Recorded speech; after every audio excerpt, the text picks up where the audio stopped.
Oke, halo semuanya. Welcome back to William Martanto YouTube channel. Dan kali ini kita bahas IHSG aja kali ya. Karena kita mau siapin diri ataupun saya berbagi strategi sama Anda untuk menyambut IHSG di bulan November yang secara siklusnya merah. Dan kalau lihat dari perdagangan sampai, sebentar, ini tanggal 26 Oktober. Berarti kemarin tanggal 25 ya. Berarti sampai dengan tanggal 25 Oktober di hari Jumat itu, IHSG cenderung merah. Apakah ini sudah gejala IHSG akan turun? Kalaupun misalnya saya salah, nggak ada salah. Maksud saya, misalnya salah dan data IHSG tidak turun di bulan November, nggak ada salahnya kita tahu kira-kira area yang perlu diperhatiin untuk Anda yang mau cari saham-saham favorit, kira-kira di area berapa kalau diukur secara IHSG yang enak buat buy. Karena kalau misalnya kita lihat dari siklus, itu memang ada kemungkinan IHSG untuk turun. Saya buka dulu aja dari seasonality IHSG ya, ini dari Stockbit saya screenshot. Inilah kenapa saya selalu bilang kalau orang bilang September market turun, saya sebenarnya nggak terlalu khawatir karena turunnya selalu lebih tipis daripada bulan November. Ya, emang sih yang kemarin September akhirnya tetap merah 1,86%, tapi ternyata nggak buruk-buruk amat kan. Sebagian dari Anda mungkin masih ngerasain masih oke-oke aja, ya, tapi turun tetap turun lah. Saya nggak akan bilang, oh lu cari pembelaan, nggak. Ini tetap turun IHSG-nya, tapi maksud saya, kita sekarang akan berhadapan dengan bulan November yang mana kecenderungannya juga merah. Ini saya ambil dalam 20 tahun, ternyata up probability-nya aja kalau menurut data Stockbit itu merah ya, satu-satunya yang merah. Jadi bulan November itu adalah bulan yang sebenarnya secara historis mungkin jadi bulan yang paling jeleknya market. Tapi sejelek-jeleknya itu selalu jadi berkat, ya kayak berkah maksudnya karena kesempatan untuk belanja dan nikmatin profit di bulan Desember.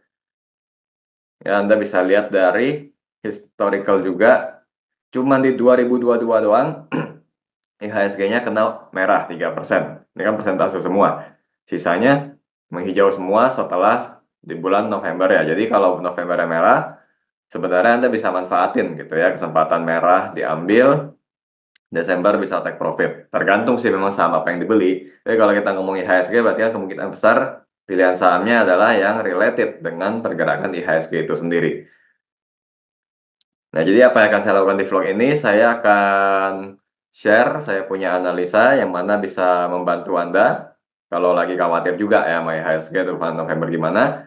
Nanti bisa Anda kombinasikan dengan stock pick Anda masing-masing. Kalau misalnya udah cocok dan kondisi market nanti benar-benar misalnya sejalan dengan apa yang saya share di sini, udah gampang bikin strategi Anda masing-masing. Karena di sini saya tidak ada maksud untuk buat stock pick dan lain-lainnya, kita belum ada. Dan kalaupun nanti ada yang perlu diupdate, akan disampaikan semua di Outlook WH Project setiap hari. Itu linknya ada di deskripsi di video. Semua video saya ada description-nya, Anda tinggal cek, itu free untuk umum. Bahkan diliput juga sama media, jadi banyak sih sebenarnya untuk aksesnya kalau misalnya memang ada update harian yang bisa kami kasih tentang IHSG ini.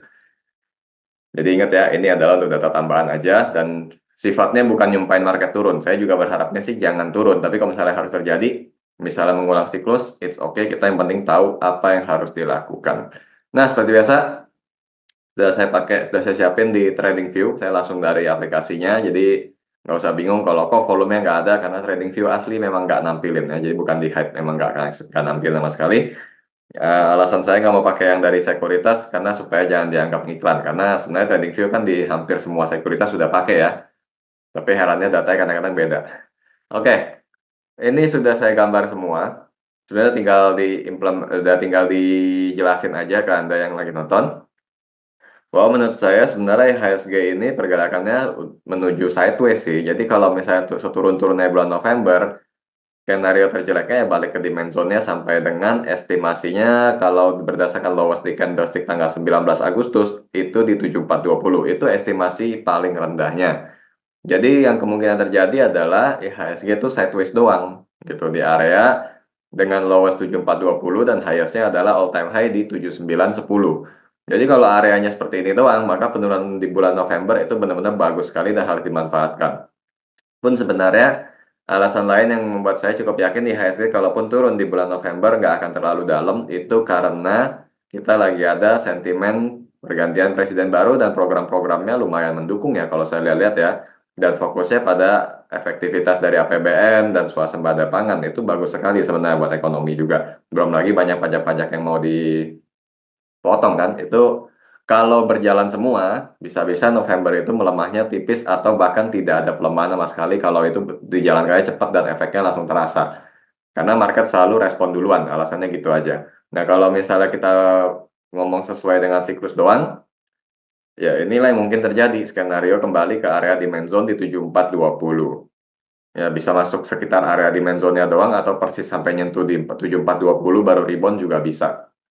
Soalnya kalau lihat tren harian aja, yang terjadi di sekitar seminggu terakhir ya, dari 18 Oktober itu IHSG memiliki resisten kan, sekitaran di 7.800 ya, benar-benar nggak bisa lewat. Bahkan kalau kita lihat tertingginya cuma 7805 itu di hari Rabu 23 Oktober.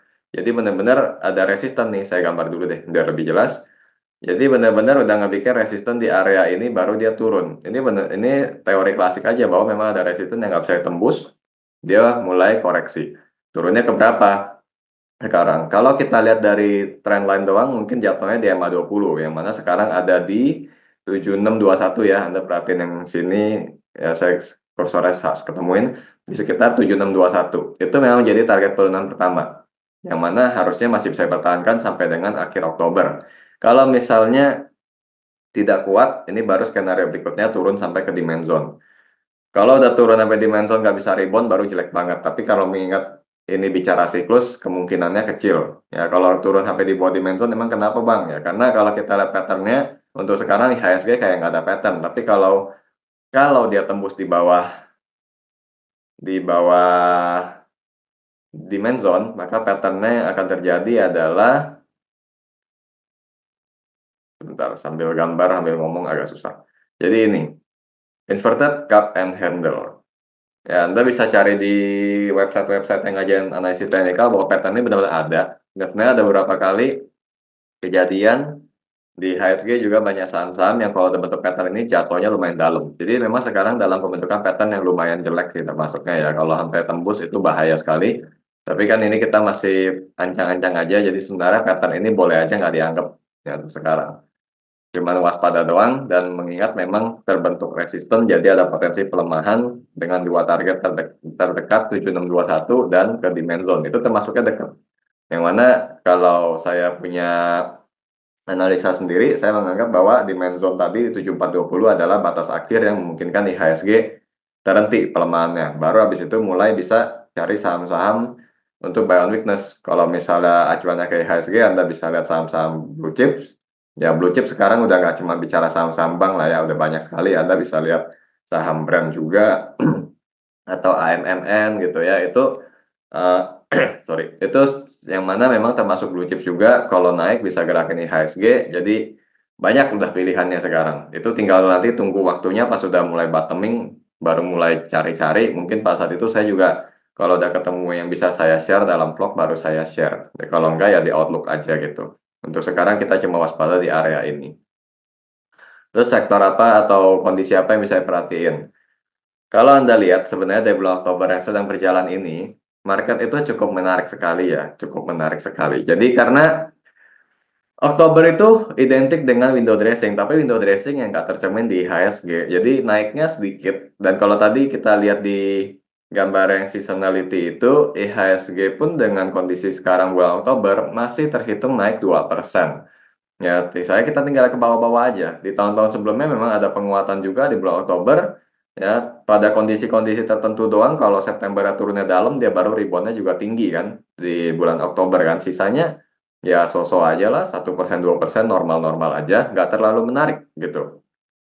Ini karena di window dressing di bulan Oktober itu cenderung banyakkan saham-saham second liner. Jadi yang blue chip yang first liner itu kurang berasa.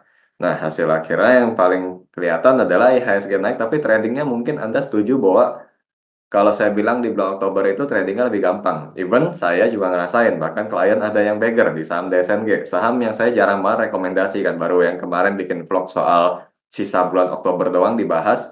Itu kebetulan karena ada momentumnya, tapi bisa beggar. Anda bisa lihat di Instagram WH Project ya, itu ada ya kita punya dokumentasi dari performance lah itu ada. Benar-benar ada yang beggarnya diem-diem banget. Itu saham nggak ada berisik-berisiknya sebenarnya kan, rekomendasinya nggak perlu diulang-ulang juga dan begitu ada akumulasi tinggal nunggu doang.